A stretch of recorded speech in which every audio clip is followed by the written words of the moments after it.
अस्सलाम वालेकुम, मेरा नाम है ज़ुहैब भट्ट और ये है कातिल स्मोक का एक बार फिर से हमला बनाम सरकार। तकरीबन कोई 7वां-8वां साल होने वाला है कि स्मोक हर साल हमला करती है और हर साल हम कोशिश करते हैं कि इसको किसी तरह कंट्रोल करें।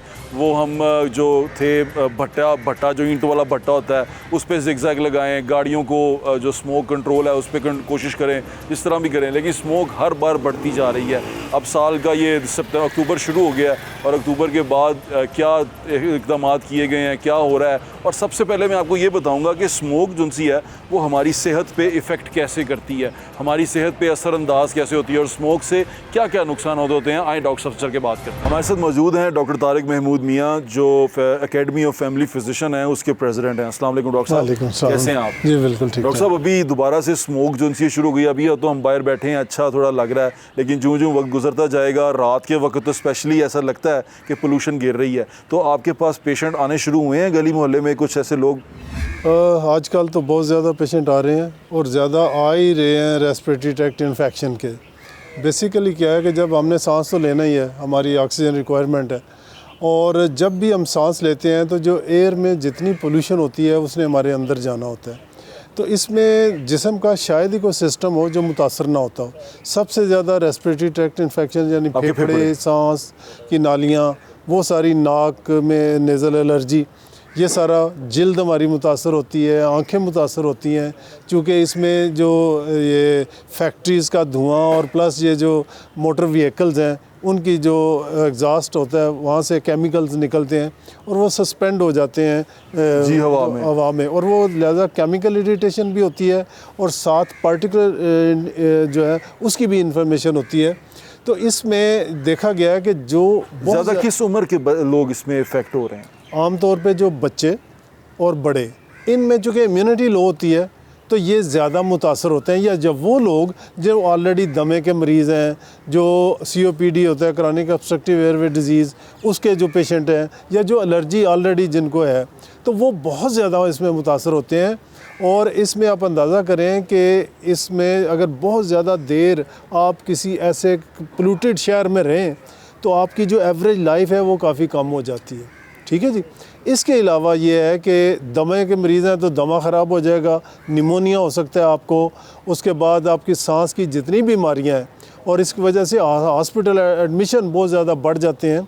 और इसमें यहाँ तक देखा है कि जो प्रेग्नेंट लेडीज़ हैं, जो फर्स्ट हाफ ऑफ प्रेगनेंसी में हैं, उनमें मिस कैरेज यानी अबॉर्शन के चांसेस बढ़ जाते हैं इस मौसम में, इस मौसम में, इस स्मोक की वजह से। स्मोक फिर ये है कि जो बच्चे पैदा होंगे वो स्टंटेड ग्रोथ होगी, वो कद में छोटे होंगे, उनमें इम्यूनिटी नहीं होगी और लिहाजा बच्चों पे भी बड़ा असर होता है, प्रेग्नेंट लेडीज़ के ऊपर भी बड़ा असर होता है, और बाकी हर किस्म के इन्फेक्शन वो बढ़ जाते हैं। चूँकि जब ये केमिकल जाके हमारे जो अंदर म्यूकस लेयर होती है उसको जाके टच करते हैं तो वहाँ पे एक इन्फ्लेमेटरी रिएक्शन होता है जिसकी वजह से फिर सांस की नालियाँ तंग हो जाती हैं। अच्छा, फिर हार्ट अटैक का ख़तरा जो है ना वो भी इसी में ज़्यादा हो जाता है। इसी में बहुत ज़्यादा। बिल्कुल ठीक है। ये जो अभी बीमारियां हैं, क्या ये शुरू से चलती आ रही हैं? क्योंकि बाज़ लोग कहते हैं उस वक्त हमें स्मोक का पता नहीं था इसलिए स्मोक नहीं हुई थी। क्या शुरू से है या अब आगे ज़्यादा हुई है? देखिए, अब तो कई फोल्ड ज़्यादा हो गई है ना, बहुत ज़्यादा बढ़ गए हैं केसेस। आप अंदाज़ा करें कि ठीक है, नज़ला, ज़ुकाम वगैरह ये चीज़ें, ये अस्थमा होता था, लेकिन आप इसे ये समझे कि ये 10 टाइम्स बढ़ गई है। इतने ज़्यादा केस आ रहे हैं और हर उम्र के केस आ रहे हैं। यंगस्टर्स जो बाहर निकलते हैं, एक तो हमारे यहाँ ये है कि मास्क का भी रिवाज नहीं है, लोगों में मास्क नहीं पहनते लोग, तो बहुत ज़्यादा एक्सपोजर। अच्छा, फिर ये है कि ये केमिकल डस्ट वगैरह, आप जिल्द जो चीज़ एक्सपोज्ड है, आंखें एक्सपोज्ड हैं, जिल्द हमारी एक्सपोज्ड है, फिर फेफड़े, सांस तो हमने लेना ही लेना है। तो इसके ज़रिए जितने ये टॉक्सिन अंदर जाते हैं वो जाके, तो इसकी वजह से ऐसा रिएक्शन होता है कि आपकी खून की नालियाँ भी मुतासर होंगी, आपकी सांस की नालियाँ भी मुतासर होंगी, और इसमें एक ग्राउंड लेवल ओजोन बनती है। जी ठीक है जी। ये जो ओजोन है ये इतनी इंजूरियस है कि आपके अंदर ये कैंसर वगैरह, ये अस्थमा, क्रॉनिक ब्रोंकाइटिस, COPD, ये सारी बीमारियां जो है ना बहुत ज़्यादा, इवन निमोनिया, और जैसे मैंने आपको बताया कि हार्ट डिजीज़ और कैंसर तक ये स्मोक की वजह से हो रहा है। और अगर हमने इसको ना रोका तो हमारी जो एवरेज लाइफ है वो काफ़ी नीचे आ जाएगी। बिल्कुल ठीक है। बड़े शहरों में यही प्रॉब्लम है कि हमारे यहाँ अब रेस्पिरेटरी डिजीज़ बहुत ज़्यादा बढ़ गई हैं। ये कभी ऐसे, जब हमने 40 साल पहले मैं प्रैक्टिस शुरू की, हार्डली को केस ऐसा देखने में आया था, और अब तो बेशुमार केस ऐसे आ रहे हैं जिनमें ये बीमारियाँ बहुत ज़्यादा। बिल्कुल ठीक है डॉक्टर साहब। अभी इसके प्रिकॉशनरी मैयर क्या हो सकते हैं? अभी देखें सीज़न शुरू होने लगा और पोल्यूशन होना शुरू हो जाएगी और लोग परेशान होना शुरू हो जाएंगे, स्पेशली बच्चे। इसकी प्रिकॉशंस क्या हैं जो हम बच्चों के लिए या अपने जो बुज़ुर्ग हैं उनके लिए कर सकें? देखिए जी, इसमें एक तो ये है कि हम अपनी एक्सपोजर को मिनिमम रखें। आप जब बाहर निकलेंगे तो आप एक्सपोज होंगे ही होंगे, क्योंकि पूरी फ़ज़ा में फैली हुई है ये केमिकल्स वगैरह। तो उसमें यह है कि एक तो बच्चों को गैर ज़रूरी और बड़ों को गैर ज़रूरी हम बाहर ना निकालें। दूसरा ये है कि ये इवन घर के अंदर भी है प्रॉब्लम, क्योंकि वो हवा तो सारे फैल रही है। तो एक तो ये है कि हम अपनी खिड़कियों को खामखा ना खोलें, एक दफ़ा हवा लगवा ली और उसके बाद बंद कर दें। जब बाहर निकलें और बाहर से घर आएँ तो एक तो मुंह अच्छी तरह धो लें, उसके बाद नाक में पानी डालें और गरारे कर लें। और गर्म मशरूबात, आजकल के मौसम में ये ठंडे जितने मशरूबात हैं, ये पहले ही हमारी म्यूकस मेम्ब्रेन सेंसिटिव हो चुकी होती है। ऊपर से ये जब इम्यूनिटी को लो करते हैं, टेम्परेचर को लो करते हैं, तो वो जो मुंह में जितने जरासीम हैं वो हमला कर देते हैं और हमें इन्फेक्शन हो जाएगा। लिहाजा, और दूसरी डाइट का ख्याल, जितनी हम हाई प्रोटीन डाइट देंगे, अंडा दे दें, यखनी वगैरह दे दें, और ये जो ड्रिंक्स हैं, फिज़ी ड्रिंक्स, इसको प्लीज़ इसको ना पिएं। और जूस, मैं ये कहूँगा कि जूस में फ़ाइबर नहीं होता, और जब फाइबर नहीं होता तो हमें जो उसका फ़ायदा होना होता है वो हम फेंक देते हैं बाहर। हमें फ्रूट खाना चाहिए, जूस बिल्कुल नहीं पीना चाहिए, फिज़ी ड्रिंक्स। ये आपने बड़ी अच्छी बात की। मैं यही सोच रहा था कि लोग जूस की तरफ भागते हैं। बिल्कुल बिल्कुल। और ये एक तहकीक ने साबित किया है कि एक गिलास जूस पी लें, एक गिलास फिज़ी ड्रिंक पी लें, तो आपने ऐसे ही है जैसे एक गिलास शराब का पी लिया। जिगर के ऊपर इनका असर बिल्कुल हाउ बहु उतना है। आप 90s 80s में चले जाएं, जब किसी का अल्ट्रासाउंड करते थे तो फैटी लिवर अगर निकल आता था तो हम कहते थे ये बंदा शराब पीता, और वो मानता था हाँ जी मैं शराब पीता हूँ। आजकल 80% में फैटी लिवर निकल रहा है। उसकी रीज़न क्या है? उसकी रीज़न ये जूस, ये फ्रुक्टोज़, जितने प्रोडक्ट्स बेकरी की आ रही हैं, इन सब में high fructose corn syrup use हो रहा है, और वो जो है लिवर में फैटी लिवर बनाता है। तो इसीलिए ये जो जंक फूड, ये जो बाज़ार के खाने, प्रोसेस्ड फूड, इसको हमें अवॉइड करना चाहिए। ये हमारी इम्यूनिटी को लो कर रहा है, और प्लस ये है कि जब जिगर मुतासर होगा तो सारी बीमारियां यहीं से शुरू होती हैं, पेट से। और जो इंटेस्टाइनल हमारे बैक्टीरिया हैं जो हमारे लिए मतलब है कि बहुत अच्छे हैं, वो अगर ख़राब हो गए, और उनकी खुराक है फाइबर को हम बाहर फेंक देते हैं। तो लिहाजा एक तो प्रोटीन डाइट हम करें, फ्रूट लेना है तो पूरा एज ए होल फ्रूट लें, जूस ना लें, फिज़ी ड्रिंक्स बिल्कुल ना लें, गर्म मशरूबात आप ले सकते हैं। अच्छा, फाइबर हम कोई जैसे छिलका जुनसा है, क्या अच्छी चीज़ है ये फाइबर? इसबगोल का छिलका फाइबर है, ठीक है जी। फाइबर एक्चुअली हमारे उनमें जो इंटेस्टाइनल बैक्टीरिया उनकी खुराक है, और अगर हम ये फाइबर नहीं लेते तो वो क्या करते हैं कि हमारी इंटेस्टाइन के अंदर जो लेयर है ना उसको खाना शुरू कर देते हैं, क्योंकि वो लेयर भी म्यूकोपॉलीसेक्राइड है, और जो ये फाइबर है ये भी म्यूकोपॉलीसेक्राइड है। तो लिहाजा अगर हम बाहर से नहीं देंगे तो वो अंदर से, और उसको कहते हैं लीकी गट। हमारी गट में पंक्चर लग जाते हैं, वो पंक्चर होगी, अब वो टॉक्सिन जो कि बाहर से पहले आते थे, अब्जॉर्ब नहीं होते थे, अब वो डायरेक्टली ब्लड में जा रहे हैं और बेशुमार बीमारियों की वो वजह बन रहे हैं। ओह, ये तो बड़ा ख़तरनाक है, बहुत ख़तरनाक है। हमें अगर अपने जनरेशन, हम डायबिटीज़ में नंबर 1 पे आ गए। जी, ऐसे ही है नंबर 1। उसकी रीज़न क्या है? उसकी रीज़न ये है कि हमने ये जितने प्रोसेस्ड फूड है, जंक फूड है, ये सारे जब खाने शुरू कर दिए, ऊपर से फिज़ी ड्रिंक, फिर एक और मुसीबत आ गई है, ये एनर्जी ड्रिंक्स। ठीक है जी, ये इतने टॉक्सिक हैं, अब यंग बच्चों में हार्ट अटैक होने जा रहे हैं। उसमें यह है कि 2 केमिकल्स ऐसे हैं एनर्जी ड्रिंक्स में कि वो हार्ट को मुतासर करते हैं। लिहाजा हमें इन सब से वापस आना पड़ेगा, अपनी ओरिजिनल डाइट की तरफ आना पड़ेगा, फिर हम ये बचेंगे। और हम आज भी ये कहते हैं, मैं आपके प्रोग्राम के वाले से जस्ट यंगस्टर को एक टिप दूँगा कि अपना कद नापें, जितने इंच आपका कद है इतना आप केजी वेट होना चाहिए, और उससे हाफ आपका पेट होना चाहिए। मसलन एक बंदा 5 फुट का है, 60 इंच बनते हैं, 60 केजी वेट होना चाहिए। लेकिन हमारे यहाँ क्या है कि उससे 1.5 गुना 2 गुना ज़्यादा हमारा वेट है, ठीक है जी। और हम खाई जा रहे हैं, और कोशिश करें कि कार्बोहाइड्रेट जिसमें तमाम अनाज कार्बोहाइड्रेट है, तमाम ये फिज़ी ड्रिंक्स कार्बोहाइड्रेट्स हैं, जूस कार्बोहाइड्रेट है, इसके अलावा नान बहुत बड़ा सोर्स ऑफ कार्बोहाइड्रेट है, इनको हमें कट डाउन करना पड़ेगा। और दूसरा ये है कि दिन में 2 खाने हमने जो 3-3 4-4 खाने हैं वो बिल्कुल बंद। स्पोर्ट्समैन तो खा सकता है। देखिए उसमें यह है कि हम जब भी कोई चीज़ खाते हैं ना तो हमारे अंदर इंसुलिन बढ़ती है। जी ऐसे ही है। इंसुलिन जितनी बढ़ेगी वो आपके लिए नुकसानदेह है। ठीक है। हम इंटरमिटेंट फास्टिंग, नबी पाक सल्लल्लाहु अलैहि वसल्लम पीर और जुमेरात को रोज़ा रखते थे और पूरे साल में 142 रोज़े रखते थे। बार बार खाना जो है ना ये नुकसानदेह है। आप 2 दफ़ा खाएं, आप प्रोटीन जितनी मर्ज़ी ले लें, कोई मसला नहीं है। आप देसी घी इस्तेमाल करें, ये वेजिटेबल घी ना इस्तेमाल करें, ये नुकसानदेह।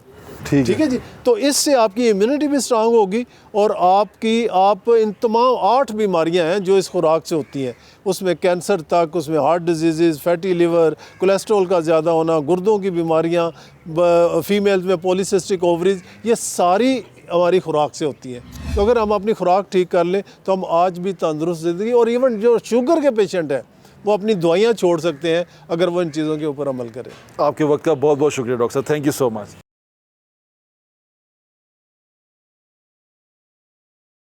पोल्यूशन की बात कर रहे हैं और ज़मीन पे होने वाली इस मौसमियाती तब्दीलियों की बात कर रहे हैं और उन मौसमियाती तब्दीलियों का इंसान की सेहत पे जो असर हो रहा है उस पर बात कर रहे हैं। मेरे उस्ताद हैं खादिम अली ख़ान साहब, जो माहिर अर्जियात हैं और जोग्राफ़ी और जोलॉजी दोनों पे बड़ी गहरी नज़र रखते हैं। अस्सलाम वालेकुम डॉक्टर साहब। वालेकुम कैसे हैं आप अस्सलाम। सर? अल्लाह का शुक्र है। ठीक-ठाक हैं? बिल्कुल करम है सर अल्लाह का। ये मैंने पहले भी आपसे एक दफ़ा बात की इस बारे में और हम स्कूल कॉलेज में भी ये बात करते थे, ये स्मोक जो सी है ये क्यों बढ़ती जा रही है? अब हम इस पे बात कर चुके हैं, लेकिन मैं चाहता हूँ ज़रा लोगों को आसान ज़ुबान में समझाएं कि ये स्मोक होती क्यों है। देखें, स्मोक जो है ये स्मोक और फॉग की एक कम्बिनेशन है। ठीक है। वाटर वेपर जब सर्दी शुरू होने लगती है तो वाटर वेपर्स एटमॉस्फेयर में कंडेंस होना शुरू हो जाते हैं, वाटर ड्रॉपलेट्स में कन्वर्ट हो जाते हैं। तो अगर ये ऊपर चले जाएं तो ये क्लाउड्स हैं, अगर ये सरफेस के साथ कंडेंस हो जाएं तो ये फॉग है। ठीक है। और इस फॉग में जब धुआं मिल जाता है, धुआं मिल के ये स्मॉग बन जाता है। अब पोल्यूशन इतनी ज़्यादा है, गाड़ी ट्रांसपोर्ट इतनी ज़्यादा है और जो वो धुएँ का अखराज है वो इतना ज़्यादा है, और जैसे मौसम ठंडा होता है वो धुआं ऊपर नहीं उठता, सरफेस के साथ स्टे करता है। आप किसी भट्ठे के ऊपर जाएं, दिन को आप देखेंगे कि धुआं ऊपर की तरफ उठ रहा है। जी ऐसा ही है। लेकिन शाम के वक्त वहाँ स्टे करें, आप देखेंगे कि धुआं नीचे ज़मीन के साथ गिर रहा है और ज़मीन के साथ मूव कर रहा है। ऐसा क्यों होता है? उसका टेम्परेचर एकदम कम होता है शाम को। जी ठीक है। टेम्परेचर के कम होने से एयर स्टेबल हो जाती है, इनस्टेबल नहीं होती। ठीक है। हवा जो वर्टिकली ऊपर की तरफ उठती है उसे अनस्टेबल एयर कहते हैं। जी ठीक है। वो दिन के वक्त ऊपर उठती है, लेकिन जैसे ही सूरज सेट हो जाता है वो हवा ऊपर उठना बंद कर देती है, वो स्टेबल हो जाती है। ठीक है। जब वो ऊपर नहीं उठती तो धुआं नीचे फैलना शुरू कर देता ठीक है। जो उसके इर्द गिर्द आबादी होगी उसे सांस लेना मुश्किल हो जाएगा, सरवाइव करना उनका मुश्किल हो जाएगा, वहाँ रहना उनका मुश्किल हो जाएगा, इंसान क्या जानवर का भी। हम इसको कंट्रोल कैसे कर सकते हैं? कंट्रोल करना हमारी मजबूरी है। कैसे कर सकते हैं? अब आप कंट्रोल इसको, जो भी स्मोक प्रोड्यूस करने वाले आइटम्स हैं, जो भी व्हीकल्स हैं, जो भी इंडस्ट्री हैं, उनको कहें कि इसको अपने सिस्टम को मॉडिफाई करें। अच्छा, जैसे मैं इसको और देखता ये हूं सर, स्मोक आप प्रोड्यूस ना करें। जैसे एक ब्रॉडर पर्सपेक्टिव में देखते हैं तो हमें पता चलता है कि 70% ऑफ द जो कंट्रीब्यूशन है वो ट्रैफिक की वजह से है।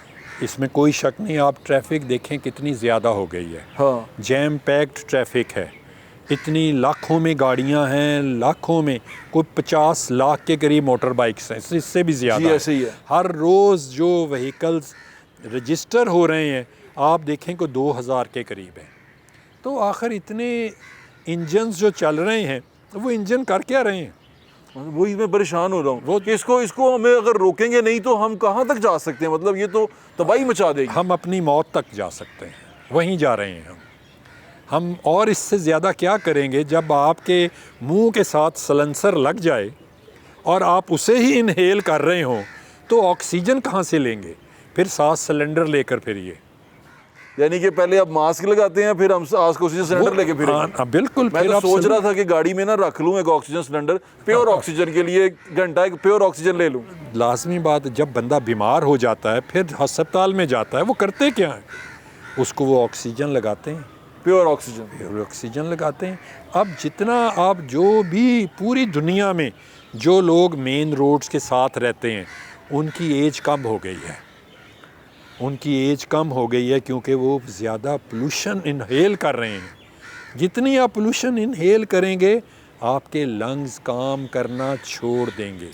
लंग्स काम करना छोड़ते हैं तो इंसान की मौत है, ठीक है। जितना आप अपने लंग्स को पोल्यूट कर रहे हैं, आप उन लोगों के मेडिकल से जो रिलेटेड लोग हैं उनसे पूछें कि उनके लंग्स का क्या हाल है, काले हो रहे हैं। ऐसे ही है, काले हो रहे हैं। आप पहले तो हम सोचते थे सिगरेट पीने वाले को निकोटीन आती है। अब आप स्मोकिंग हर वक्त कर रहे हैं, इतना आप इनहेल पोल्यूशन को कर रहे हैं, इतना आप आपके अंदर जो मुख्तलिफ़ किस्म की गैसेस हैं स्मोक के साथ साथ जो हम प्रोड्यूस कर रहे हैं, इंडस्ट्री है, केमिकल इंडस्ट्री है, ठीक है ना जी, भट्ठे हैं और ये गाड़ियां हैं, मोटरसाइकिल्स हैं, इनके साथ किसी के साथ तेल जल रहा है, किसी के साथ कोयला जल रहा है, किसी के साथ गैसेस जल रही हैं। कहीं हम गैसेस प्रोड्यूस कर रहे हैं, कहीं हम डाइऑक्साइड बना रहे हैं दो गैसेस के मिलने से, कहीं हम ट्राइऑक्साइड बना रहे हैं ज़्यादा गैसेस के मिलने से। तो वो गैसेस मिलके इंसान की ज़िंदगी पर एक असर अंदाज हो रही हैं। फिर ऐसे कि हम कहते हैं कि हमारे बच्चे जो उनसे सेहतमंद नहीं हो रहे। सेहतमंद कैसे होंगे जी?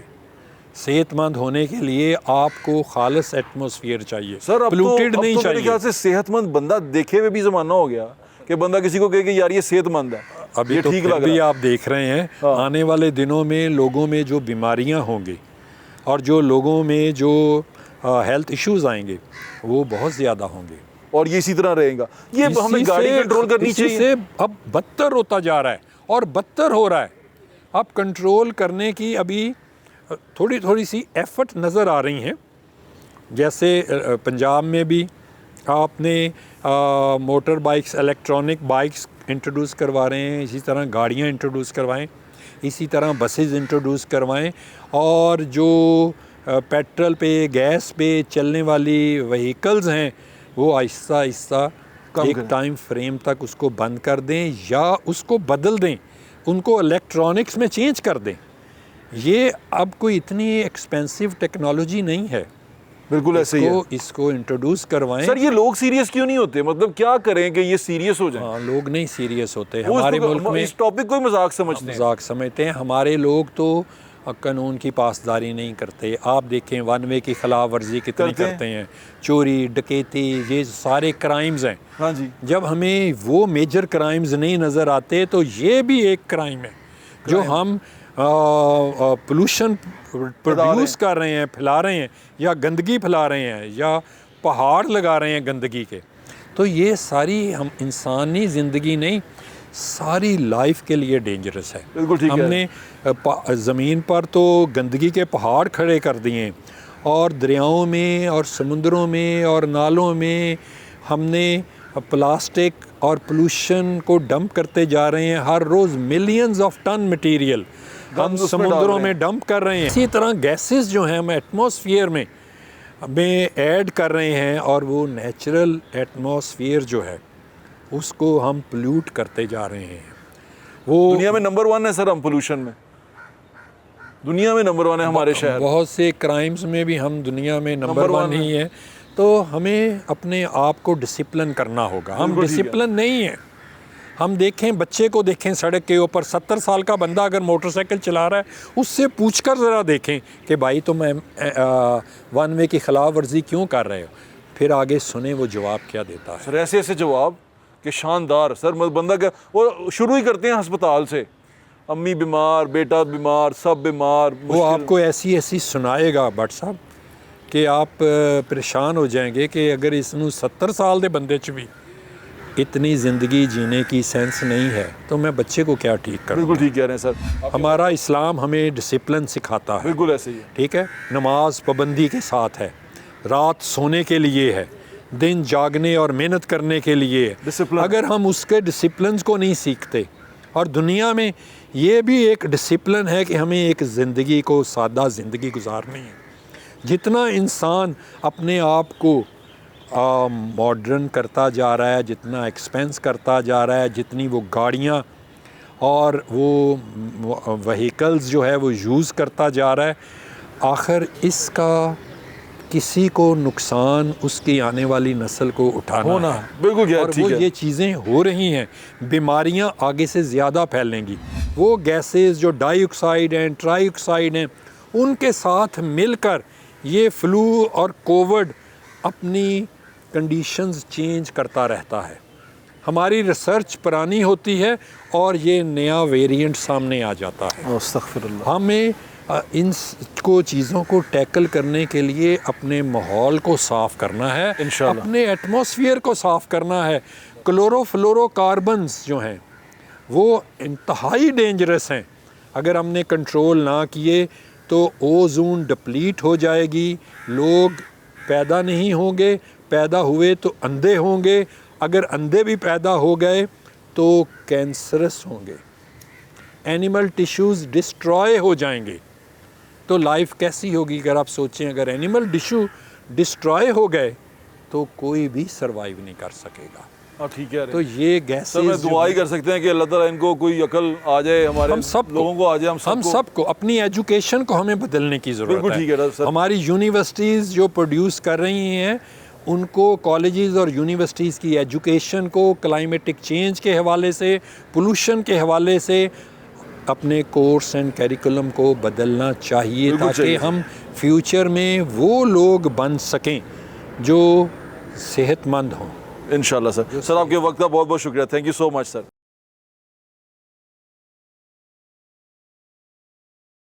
Director general environment protection authority के हमारे साथ मौजूद हैं डॉक्टर इमरान हामिद शेख। अस्सलाम वालेकुम डॉक्टर साहब। जी, कैसे हैं आप? अल्लाह का शुक्र। आप कैसे हैं? डॉक्टर साहब, स्मोग आने वाली है और ये मेरे ख्याल से एक बड़ा कड़ा चैलेंज है आपके लिए। अभी कुछ दिन पहले जो भी मरीम नवाज़ ने कोशिश की है, उसके लिए वो एक सेमिनार भी हुआ, इंटर्नशिप प्रोग्राम भी किया, आपने यूथ को भी उसमें इन्वॉल्व किया इंटर्नशिप प्रोग्राम की सूरत में, बड़ा अच्छा था। 2000 इंटर्न्स को लेना है, उनको ट्रेनिंग देनी है। लेकिन बहैसियत इदारा एनवायरनमेंट प्रोटेक्शन अथॉरिटी आप क्या कर रहे हैं इस स्मोक को हटाने के लिए? देखिए, एनवायरनमेंट प्रोटेक्शन एजेंसी एक मल्टी प्रॉन्ग स्ट्रेटजी पे काम कर रहा है। सिर्फ एक पॉइंट या 2 पॉइंट नहीं है जिस पे हम काम कर रहे हो।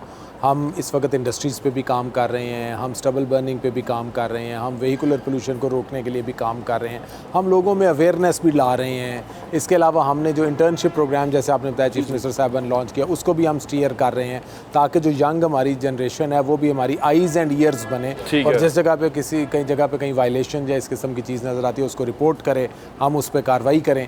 और मैं ये समझता हूँ कि पिछले 6 महीने से फ़र्स्ट टाइम ऐसा हुआ है कि स्मॉग को एज अ सेपरेट सेक्टर मार्च से समझा गया, और पिछले 6 महीने से एक बड़ा मरबूत निज़ाम चला है एंटी स्मॉग ऑपरेशंस का, और मुझे उम्मीद है कि उसके रिजल्ट्स जो हैं स्मॉग के सीज़न में। अच्छा, आपके पास सिर्फ लाहौर के अंदर कितनी टीम्स हैं, जो टीम लीडर हैं कितने हैं जो ये सारा ऑपरेशन कंडक्ट करते हैं, जो ये देखते हैं कि कहाँ कहाँ वायलेशन हो रही है? देखिए, 2 चीज़ें मैं इसमें बताना चाहूँगा। पहली चीज़ तो ये है कि जो ह्यूमन रिसोर्स है वो सिर्फ एनवायरनमेंट प्रोटेक्शन डिपार्टमेंट का ही नहीं है, बल्कि इसके साथ जो अलाइड डिपार्टमेंट्स हैं वो भी इसमें शामिल है। मैं आपको एक मिसाल देता हूँ। मिसाल के तौर पे लाहौर के अंदर अगर हम देखते हैं तो vehicular emission is a problem. तो वेहिकुलर एमिशन को हमारा एनवायरनमेंट डिपार्टमेंट भी देख रहा है, ट्रैफिक पुलिस भी देख रही है, ट्रांसपोर्ट डिपार्टमेंट भी देख रहा है, और सेफ सिटी अथॉरिटी के कैमरे भी देख रहे हैं। हम ये चाह रहे हैं कि अब 21st सेंचुरी के अंदर जो मॉनिटरिंग का मैकेनिज़्म है वो ह्यूमन बेस्ड होने की बजाय टेक्नोलॉजी बेस्ड है। ठीक है। तो इसलिए हमारा भी अब जो मेन फोकस है वो ये है कि टेक्नोलॉजिकली एनवायरनमेंट प्रोटेक्शन एजेंसी को इतना स्ट्रेंथन कर दिया जाए। जैसे फॉर एग्जांपल हमारी जो व्हीकल्स हैं उनके ऊपर हम कैमरे लगवा रहे हैं, ताकि अगर वो जाते हैं और जाके वो देखते हैं तो पूरी उसकी जो है वो रिकॉर्डिंग हो रही हो।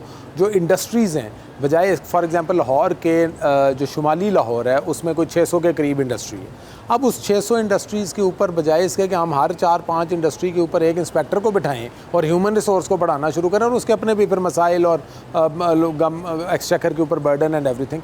हम ये कह रहे हैं कि तमाम इंडस्ट्रीज़ जो हैं वो अपनी अपनी चिमनियों के सामने एक CCTV कैमरा लगाए और उसकी 24/7 एक्सेस हमें दे दें, ताकि हम यहाँ कंट्रोल रूम में 2-4 लोग बैठ राजी हुए हैं लोग? वो देख जी, लोगों ने जी 100 से ऊपर जो कैमरे हैं वो लग गए हैं। हमारे डिस्ट्रिक्ट ऑफिस लाहौर के पास उनकी एक्सेस मौजूद है, 500 लगने हैं, वो उसको देख रहे हैं। बाकी भी जो है वो पाइपलाइन के अंदर है। एक आपने ऐप बनाई है, वो ऐप आम आदमी कैसे इस्तेमाल कर सकता है और वो ऐप के अंदर वो आम आदमी क्या गाइड कर सकते, आप उसे कैसे गाइड करेंगे कि उसे कैसे इस्तेमाल करे, मतलब उसका यूज़ क्या है, वो क्यों बनाई है आपने और हमने उसका क्या करना है? जी, ये ऐप ग्रीन पंजाब ऐप है और ये स्मॉग का वन स्टॉप सोल्यूशन है। ठीक है। और इसके अंदर इस तरह करना है कि जो भी शख्स उस ऐप को डाउनलोड करेगा उसको 3, 4, 5 इन्फॉर्मेशन फ़ौरन मिलना शुरू हो जाए। ठीक है। सबसे पहले तो ये है कि उसको लाहौर का एयर क्वालिटी इंडेक्स आना शुरू हो जाएगा कि आज लाहौर की पोजीशन है क्या। ठीक है। और साथ ही उसके एक एडवाइजरी होगी कि ये हेल्दी है, अनहेल्दी है, क्या है, ताकि अगर उसको मास्क पहनना है या जो भी करना है, या हेल्दी है वो कंफर्टेबल हो जाए जैसे भी। दूसरे नंबर पर यह है कि वो अपने आप को रजिस्टर करेगा और वो कंप्लेंट दर्ज कर सकता है अगर वो किसी जगह पे देखता है कहीं धुआं निकल रहा है, कोई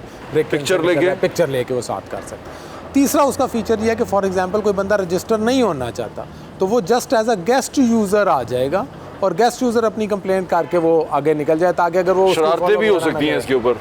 हाँ, वी नो दैट, लेकिन वो हमारी टीम एनालिसिस करती रहेगी। ज़ाहिर है जहाँ पे सिस्टम के प्रोज होते हैं वहाँ पे कॉन्स भी होते हैं। इसके अलावा उसके अंदर एक रास्ता ऐप है कि कोई शख्स अगर किसी जगह रूट पे जाना चाहता है तो वो अपना डेस्टिनेशन उसमें डालेगा और गूगल के साथ हम उसको कनेक्ट कर देंगे। वो देख ले कि अगर इस रूट के ऊपर कंजेशन है तो अल्टरनेट रूट ये ऐप सजेस्ट कर देगी, ताकि हम क्योंकि ट्रैफिक कंजेशन जहाँ होती है वहाँ पे एयर क्वालिटी ख़राब हो जाए। अब लोगों को क्या गाइड करेंगे कि हम अपना किरदार कैसे अदा कर सकते हैं और हम गवर्नमेंट के साथ मिलके इसको रोकने में क्या किरदार अदा कर सकते हैं? देखिए, मेरा तो आपके चैनल की वसातत से एहलियान लाहौर, एहलियान पंजाब को यही मैसेज होगा कि हम जिस भी जगह पे हैं हमें हर कदम उठाने से पहले सोचना है कि हमारे इस कदम का एनवायरनमेंट पे कोई बुरा इम्पैक्ट तो नहीं होगा।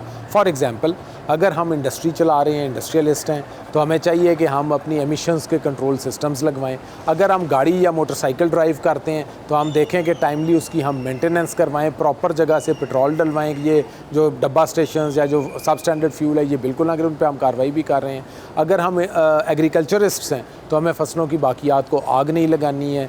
अगर हम घरों में मौजूद हैं, घर में जो ख़ास तौर पे लेडीज़ हैं जो किचन में काम करती हैं, तो आग की आंच को मुनासिब रखें, क्योंकि जब आग भी आप ज़्यादा जलाते हैं तो उसका भी धुआं बन के जो है वो हवा में जाता है। अगर हम स्टूडेंट हैं तो हमें चाहिए कि हम कूड़ा करकट को बाहर ना फेंकें, प्लास्टिक के लिफाफों का इस्तेमाल कम से कम करें। मतलब जिस शोबा ज़िंदगी से भी हमारा ताल्लुक है अपनी हद तक पोल्यूशन ना करें, अपनी हद तक हम जो है वो कंट्रोल करें। बिल्कुल ठीक है। एक और सवाल, आपने सब स्टैंडर्ड ऑयल की बात की। हर गली मोहल्ले में तकरीबन ये इचरे वाली साइड पे आप समनाबाद चले जाएं, वहाँ हर नुक्कर में कहीं ना कहीं एक छोटा बंदा एक वो मशीन रख के बैठा पेट्रोल दे रहा, तो उसकी फ़ोटो उतार के भी आपको भेज दें? जी बिल्कुल, इस ऐप पे भेजें और हम कार्रवाई करेंगे। यानी कि अगर आपके इर्द गिर्द कोई ऐसा बंदा है जो फ्यूल बेच रहा है और वो बेच भी रहा है बगैर उस किसी एजेंसी के, उसकी फ़ोटो उतारें और उस ऐप पे भेजें। ये ऐप जो सी है इसका मैं लिंक अपने शो में नीचे दे देता हूँ ताकि वो लोग उसको डाउनलोड करें। आपका बहुत बहुत शुक्रिया sir, thank you so much doctor.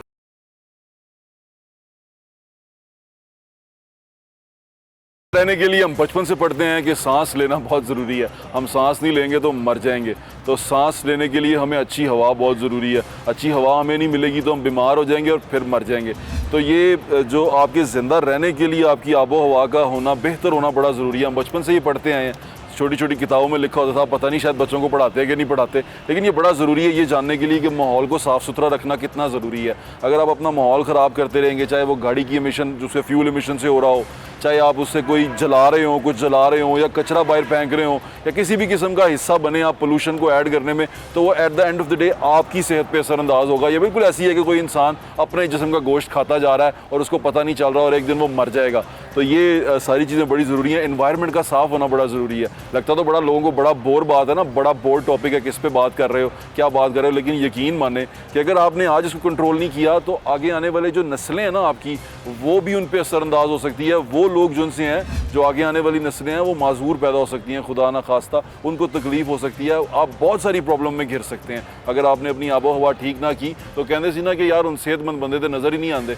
आप लाहौर शहर में फिरते थे, पहले बंदे जो 6-6, 8-8 फुट के होते थे, अब जो बच्चे भी आ रहे हैं, जो नए नौजवान नस्ल है, वो 5 फुट 10 इंच से ऊपर ही जा नहीं पा रही। तो ये बड़ा ज़रूरी है, आपको, आपके लिए बड़ा ज़रूरी है, आपकी आने वाली नस्लों के लिए बड़ा ज़रूरी है कि आप उन्हें अच्छी आबो हवा दें ताकि वो उनकी अफजाइश नस्ल अच्छी हो सके और लोग सेहतमंद हो सकें। आपके मुल्क के अंदर अगर हम इसी तरह करते रहे, हम सिर्फ अपनी कोई सेल्फिशनेस के लिए कूड़ा फैलाते रहे, अपनी फैक्ट्रियों में वो जलाते रहे, फर्नेस जलाते रहे, हमारे गाड़ियों के अंदर हम सब स्टैंडर्ड ऑयल इस्तेमाल करते रहे, तो आगे हमें ही इसका नुकसान होना है। अपने इर्द गिर्द अपना घर, अपना माहौल गंदा करते रहेंगे तो चीज़ें ख़राब होती रहेंगी। अपना पार्ट ज़रूर अदा करें इसके अंदर, ये बड़ा ज़रूरी है। अपना ख्याल रखें। मुझे इंशाल्लाह फिर मुलाकात होगी। अल्लाह हाफ़िज़। पाकिस्तान जिंदाबाद।